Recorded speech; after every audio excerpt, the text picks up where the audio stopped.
आइए मित्रों, हमारे YouTube चैनल स्वाध्याय में आपका हार्दिक स्वागत, अभिनंदन। आज हम आपके लिए लेकर आए हैं श्री कृष्ण लीला से शिक्षा इस विषय पर संक्षिप्त ज्ञानवर्धक प्रेरणादायक चर्चा। अगर आपने हमारे चैनल को लाइक और सब्सक्राइब नहीं किया है तो आपसे निवेदन है, कृपया चैनल को लाइक और सब्सक्राइब अवश्य करें। कालिए नामक एक दुष्ट सर्प था जिसकी बाम्बी नदी के किनारे थी। इस नदी का जल लोगों के पीने के काम आता था। कालिए ने उसे विषैला कर दिया और लोग उसके भय से बड़े दुखी हो गए। बालक श्री कृष्ण ने वहां जाकर उसे बाहर निकलने के लिए ललकारा कि वे उसके फण पर नृत्य करने लगे, जिससे मर्माहत होकर वह चूर्ण हो गया और नदी का जल निर्विष हो गया। इसका अर्थ यह है कि स्वार्थपरता, निर्दयता आदि का एक ऐसा दोष समूह है जो जीवन के सुखमय स्रोत को दूषित कर देता है। जब श्री कृष्ण जैसे महापुरुष पृथ्वी पर अवतीर्ण होते हैं तो वे इस दुष्ट सर्प का मस्तक कुचल डालते हैं।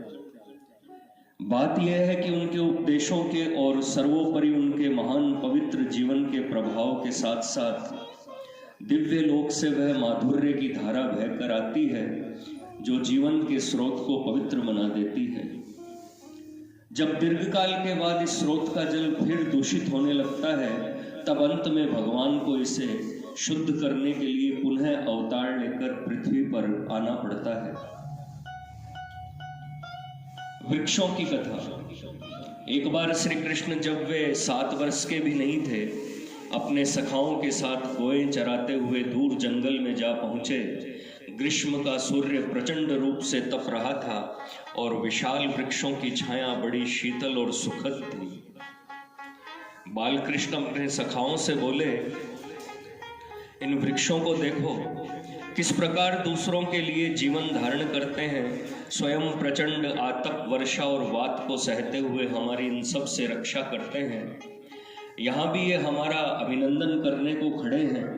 पत्ते, पुष्प, फल, मूल, छाल, जो कुछ भी इनके पास है, ये सब हमें अर्पण करने को प्रस्तुत हैं। गोप बालक और ब्राह्मण। इतने में बालकों को भूख लगी और वे याज्ञिक ब्राह्मणों के पास जाकर खाने को मांगने लगे, परंतु उन अभिमानी ब्राह्मणों ने इनकी बात नहीं सुनी। वे अपने कर्म में इतने व्यस्त थे कि उन्होंने छोटे बालक के रूप में आए हुए प्रेम निधि भगवान की ओर लक्ष्य भी नहीं किया। तब बालक उन ब्राह्मणों की स्त्रियों के पास गए। उन्होंने भगवान का नाम सुन रखा था और वे उनका दर्शन करने के लिए लालायित हो रही थीं।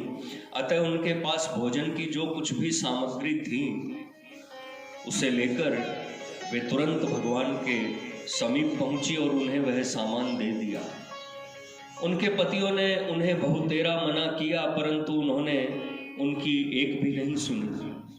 भगवान ने प्रेम पूर्वक उनका अभिनंदन किया और उनकी दी हुई वस्तुओं को ग्रहण किया। साथ ही उन्हें यह कहकर लौटा दिया कि जिनका मेरे प्रति प्रेम है, उन्हें तुमसे मिलने के लिए घर बार छोड़कर आने की आवश्यकता नहीं है, क्योंकि मैं सर्वत्र विद्यमान हूँ। अपने स्वामियों और बाल बच्चों के साथ प्रेम करना तथा उनकी सेवा करना, मेरे ही साथ प्रेम करना और मेरी ही सेवा करना है। श्री कृष्ण और कुब्जा। त्रिवक्रा नाम की एक गरीब कुबड़ी लड़की थी। वह अति सुगंधित उपटन बनाकर नित्य कंस के यहाँ ले जाकर उसके शरीर पर मला करती। भगवान जब कंस के यहाँ जा रहे थे, उन्होंने कुब्जा को उपटन लेकर उधर ही जाते देखा और कहा, प्यारी त्रिवक्रा, क्या यह उपटन मेरे शरीर पर मल देगी? इन शब्दों से त्रिवक्रा की आंखें खुल गईं और उसने देखा कि बालक के रूप में सौंदर्य सुधा सागर भगवान ही उसके सामने खड़े हैं। वह बोली, प्यारे कृष्ण, त्रिभुवन में मुझे सबसे अधिक प्रिय तुम ही हो। इस बहुमूल्य उपटन से मलने के लिए तुमसे अधिक योग्य मैं किसको पाऊंगी। यह कहकर उसने वह उपटन भगवान की देह पर मल दिया और अत्यंत विनम्र भाव से अतिशय प्रेम एवं भक्ति पूर्वक उनकी पूजा की। जो ही वह पूजा करने के लिए झुकी, भगवान ने अपने छोटे छोटे चरणों को उसके पैरों पर रखकर अपनी नन्ही नन्ही उंगलियों से बहुत धीरे से उसकी ठोड़ी को इस तरह दबाया कि उसकी कमर सीधी हो गई। अब वह कुबड़ी त्रिवक्रा नहीं रही, अपितु सुंदरी त्रिवक्रा हो गई। एक दूसरी गरीब औरत को भी भगवान ने रोग मुक्त किया था और उसके पूछने पर यह कहा था कि तुम्हारे विश्वास ने ही तुम्हें निरोग किया है। शिक्षा। भगवान अब भी हमारे पास हैं।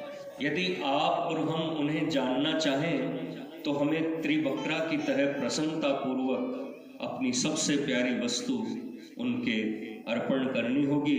उन ब्राह्मणों की तरह यदि हम अन्यान्य कामों में व्यग्र रहकर भगवान की ओर ध्यान न देंगे तो भगवान हमें कैसे मिलेंगे। सोचो कि तुम्हारी सबसे प्यारी वस्तु कौन है। अपनी प्रेम करने की शक्ति, सेवा करने की शक्ति, सोचने की शक्ति और काम करने की शक्ति। प्रत्येक शक्ति को इतनी मूल्यवान बनाओ जितनी तुम बना सको और फिर अपने जीवन को अपने समीपवर्तियों के लिए एक सुगंधित पदार्थ बना दो। इसके बाद जब भगवान स्वयं पधारेंगे तो वे तुम्हारी भेंट को अवश्य स्वीकार करेंगे। मित्रों, यह थी श्री कृष्ण लीला से शिक्षा इस विषय पर संक्षिप्त प्रेरणादायक ज्ञानवर्धक चर्चा। अगर आपको हमारा चैनल पसंद आए तो इसे लाइक और सब्सक्राइब अवश्य करें। धन्यवाद।